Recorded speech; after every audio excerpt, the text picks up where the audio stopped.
Ya, baru saja kita dengarkan pidato dari bakal Capres Prabowo Subianto dan juga bakal calon wakil presidennya Gibran Rakabuming Raka sebelum nantinya akan mendaftarkan diri untuk mengikuti kontestasi Pilpres 2024. Tadi juga disebutkan ada beragam program yang dimajukan oleh Gibran Rakabuming Raka. Salah satunya adalah tadi kita lihat ada dana abadi pesantren, kemudian juga ada untuk lansia, startup milenial, bahkan juga untuk ibu dan juga anak. Ini yang kemudian menjadi salah satu concern program yang nantinya akan dimajukan oleh pasangan Prabowo Gibran di Pilpres 2024. Bang Rey, apa yang bisa Anda cermati secara singkat dari pidato keduanya, baik itu Prabowo dan juga Gibran Rakabuming Raka? Bahkan tadi Pak Prabowo sempat menyinggung, tidak salah kan saya pilih Gibran Rakabuming Raka. Paten kan? Nah, kayaknya satu kata yang saya sebutkan. Apa? Kita bakal banyak kartu nih. Oh ya, banyak kartu karena tadi programnya banyak ya kartu-kartunya ya. Kartunya, kartu lansia, kartu anti stunting ya, macam-macam sebagainya gitu. Ya ini kan bagian dari semua yang memikat publik karena kan bagaimanapun salah satu menurut saya kesulitannya pasangan Pak Prabowo dengan Gibran ini karena tawaran baru apa gitu, karena mereka kan tagline-nya meneruskan apa yang menjadi pencapaian di zamannya Pak Jokowi gitu.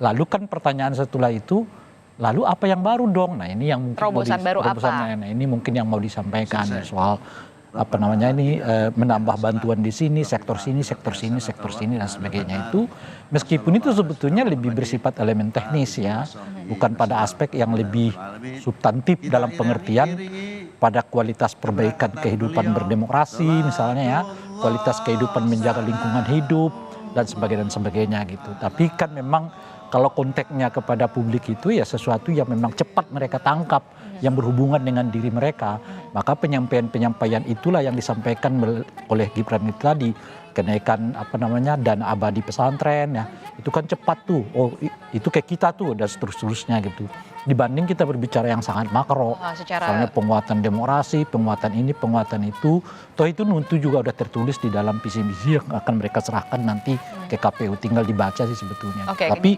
untuk komunikasi kepada para pemilih, memang yang konkret ini yang menurut saya salah satu yang penting dan itu yang dilakukan oleh Gibran tadi. Oke, terobosan baru yang kemudian dibawa oleh bakal calon wakil presiden Gibran Rakabuming Raka ini yang langsung punya bisa dikatakan konkret, yang langsung ke rakyat begitu ya, langsung ke masyarakat itu. Betul. Yang kemudian dibawa oleh Gibran Rakabuming Raka sebagai programnya nanti yang akan dimajukan. Dan itu tadi penegasan tadi, tidak salah kan saya pilih Gibran Rakabuming Raka. Kenapa harus ada penegasan itu?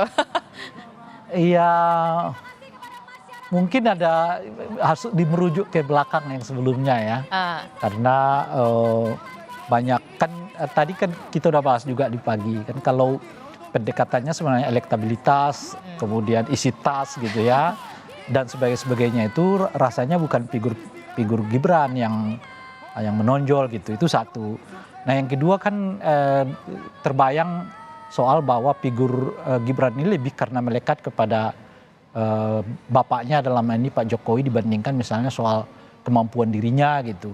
Nah dengan pernyataan itu Pak Prabowo mau mengatakan pertama oke lah elektabilitasnya belum, tapi kan soal kemampuannya udah diuji tadi dengan pidato gitu kan, makanya Pak Prabowo mengatakan nggak salah kan pilihan saya, mungkin kira-kira begitu ininya yang bisa kita tafsirkan sementara, karena dari dua aspek itu kan yang banyak disoroti oleh publik saat ini, karena ada fasilitas yang istimewa dianggap orang untuk menghadirkan Gibran di situ gitu ya, dan orang juga bertanya-tanya soal sejauh apa pengetahuan informasi yang diketahui oleh Gibran terkait dengan isu-isu yang berhubungan dengan Pilpres misalnya gitu. Nah dengan pidato yang singkat yang disampaikan oleh Gibran itu, Pak Prabowo mengatakan nggak salah dong kalau pilihan saya, kan kira-kira begitulah. Oke, dan kita langsung saja lihat bagaimana situasi kondisi terkini di Indonesia Arena. Saya kira ini mulai menuju ke KPU ya. Ini dia, bakal calon presiden Prabowo Subianto dan juga bacawa pres Gibran Rakabuming Raka sudah meninggalkan lokasi Indonesia Arena untuk selanjutnya ke lokasi Taman Suropati sebelum nantinya akan mendaftarkan diri untuk maju di Pilpres 2024. Nah nanti rencananya memang baca pres Prabowo dan juga bakal calon wakil presiden Gibran Rakabuming Raka ini menuju ke Taman Suropati, akan ada kirap terlebih dahulu menuju ke gedung KPU Republik Indonesia sebelum nantinya akan mendaftarkan untuk maju mengikuti kontestasi Pilpres 2024. Lengkap sudah 3 paslon yang akan bertarung, bisa dikatakan begitu ya, di Pilpres 2024. Ada pasangan Anies Muhaimin, kemudian juga ada pasangan Ganjar Mahfud MD, dan yang terakhir ini dia Prabowo Subianto didampingi oleh Gibran Rakabuming Raka. Kalau terkait dengan capresnya ya, kita tidak terlalu meleset ya apa yang sudah diangkat bahkan sejak 1,5 tahun yang lalu gitu ya. Nah ini menurut saya bagus juga ya bagi demokrasi kita karena udah mulai terbayang siapa yang bakal jadi calon presiden wakil presiden pada pemilu yang akan dilaksanakan gitu. 3 nama ini kan sudah diperbincangkan secara luas bahkan sejak 1,5 tahun yang lalu gitu. Kita udah juga mengatakan bahwa besar kemungkinan akan ada 3 pasangan, bahkan besar kemungkinan akan ada 2 putaran. Nanti akan kita lihat soal itunya gitu. Nah saya kira ini bagus bagi demokrasi kita yang mendatang. Di mana kita udah jauh-jauh hari mulai mengenal siapa bakal calon presiden yang akan diusung dan seterusnya gitu.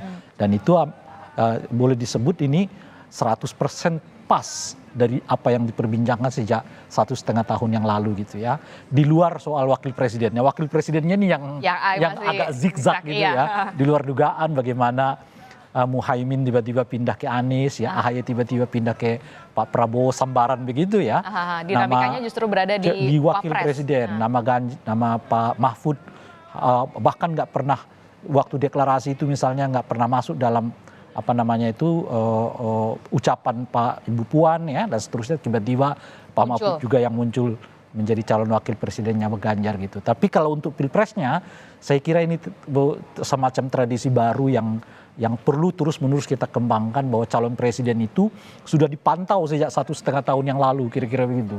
Termasuk juga sudah terprediksi ini akan berlangsung 2 putaran kah? Ya, saya kira nih kalau dilihat dari survei, karena Pak Prabowo kan dengan semua kemewahan yang diterima oleh dia dalam konteks pencalonan ini, mewah dalam pengertian ada 8 partai begitu ya, kemudian ada Gibran di dalam yang terasosiasi dengan Pak Jokowi macam-macam dan seterusnya, itu beliau belum sampai juga ke 40%.